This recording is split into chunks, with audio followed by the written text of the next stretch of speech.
PC murah bawah 2,000. Betul guys, PC bawah 2,000.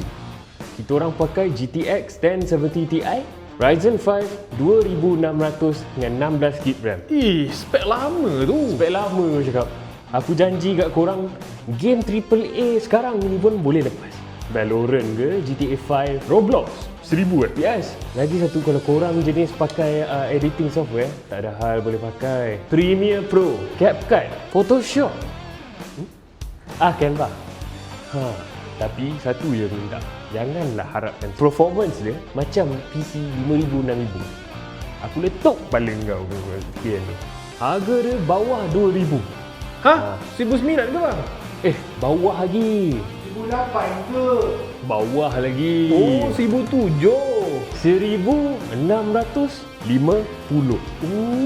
Murah siap. Bapak. Korang tunggu apa lagi? Transfer boleh, SP later boleh, cash pun boleh. Kalau korang minat, klik link bio kita. Postman HQ.